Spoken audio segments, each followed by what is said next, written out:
It's Monday, June the 18th, and this is your Barbados Today Evening News Update.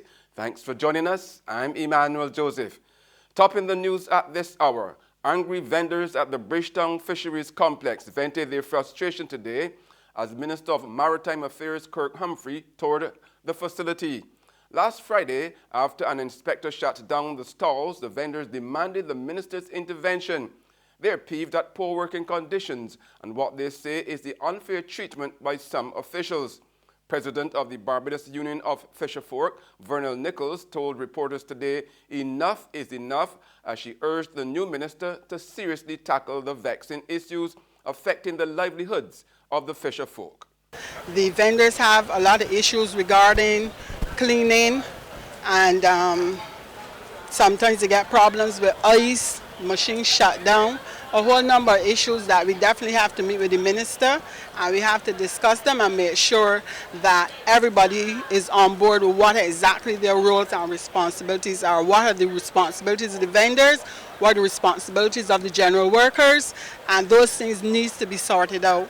And we need to have a system where management pay close attention to the workers who are employed here, because you get at times that it seems to be a cross between who's supposed to do what, and sometimes the general workers, they sometimes don't like to do the work that they have to do, and we really have to start working out who is supposed to do what and get these issues. This is a big market. And Minister Humphrey assured that talks will be held as early as next week to address the issues raised today. We will be having a very formal meeting soon to address some of these concerns.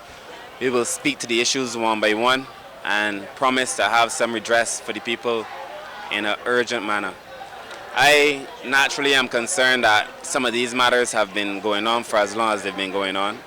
I think one of the areas where the fisherfolk are most discontented is that they feel they haven't been listened to and that they haven't been heard. And I think a lot of the anger that we saw vented this morning was because they felt they weren't heard, and that the actual issues could be resolved with a little bit of conversation. And we intend to be a participatory government. We intend certainly to have a participatory ministry, and that is why by next week we're going to have a meeting to resolve a number of these issues that can be resolved. If it is a matter of roles having to be clarified, that is something that could happen quickly. In other news now, the family of DeCourcy Gulston, who died yesterday in a road accident, are in shock.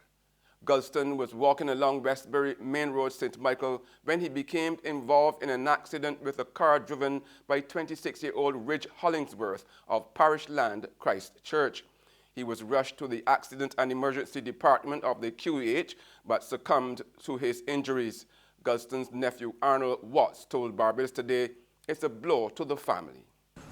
As she bought it, so she just crying in between herself and all that, and you know, the whole thing was that's possible because she lost her brother already, lost her mother, so sister gone, so I don't think anybody else out there now, and the father gone too. So this is just like another death in the family. Correct.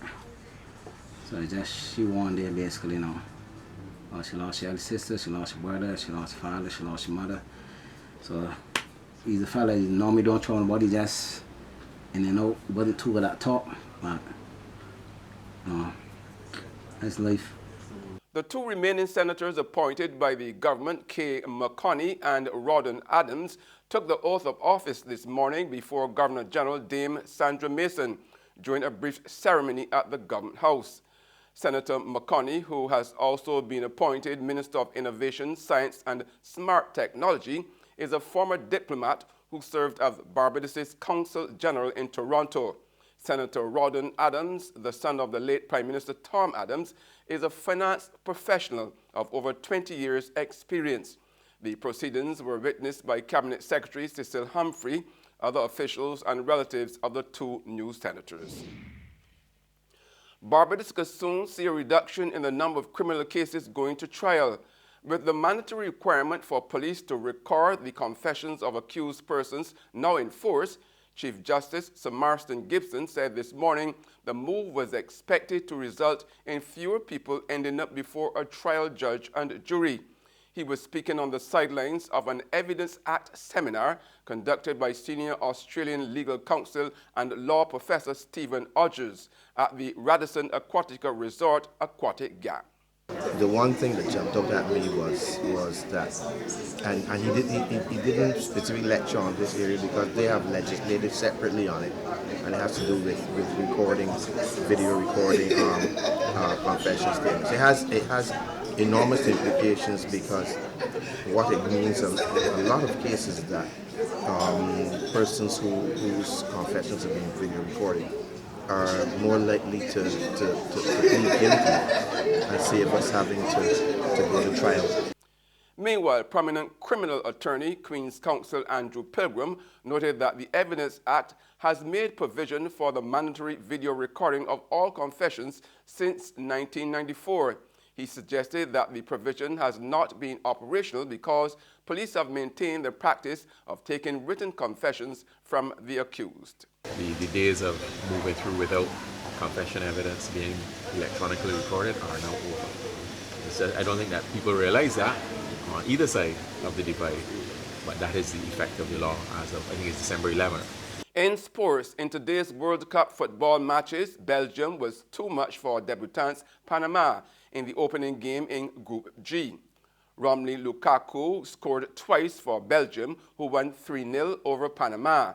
In Group F, Sweden met South Korea and came out the victor, 1-0. It was all thanks to a penalty from captain Andreas Granvist in the day's third game, England versus Tunisia. England captain Harry Kane scored twice, including a stoppage time winner to lead his side to a last-gasp 2-1 win over Tunisia. There's regional and international news after this short break.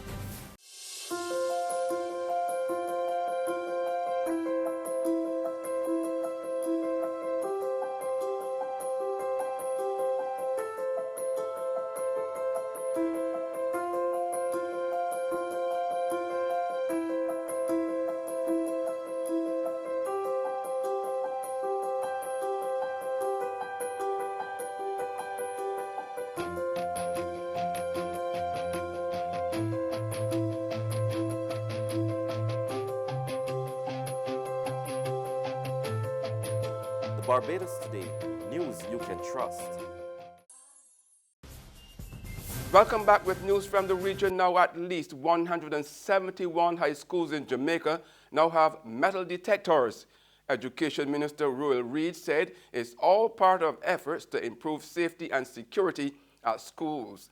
In addition to the walk-through detectors and the handheld devices, he announced that government is also moving to install closed-circuit television systems in about 80% of the island's schools. More than 200 school resource officers have also been assigned to schools to enhance discipline among students.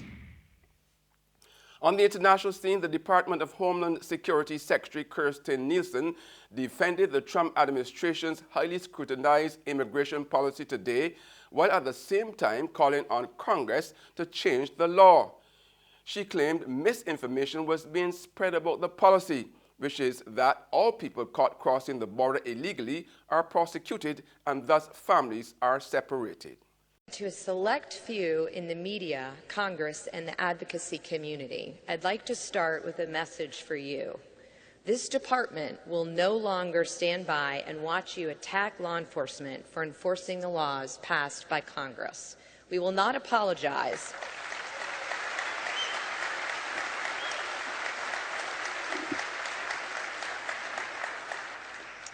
We will not apologize for the job we do or for the job law enforcement does for doing the job that the American people expect us to do.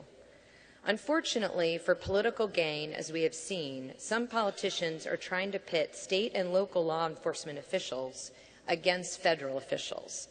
This blue-on-blue approach is a disservice to the public and every law enforcement official around the country, and it must stop. And that's news and sports, but for the very latest, visit our website at www.barbadostoday.bb. You can also subscribe to our e-paper, email updates, or like us on Facebook, and sign up for breaking news alerts via WhatsApp. We are also on Izumi Media in bus terminals, as well as screenplay at supermarkets and gas stations near you. You can also hear us on Mix 96.9 FM. I'm Emmanuel Joseph. Have a fantastic evening.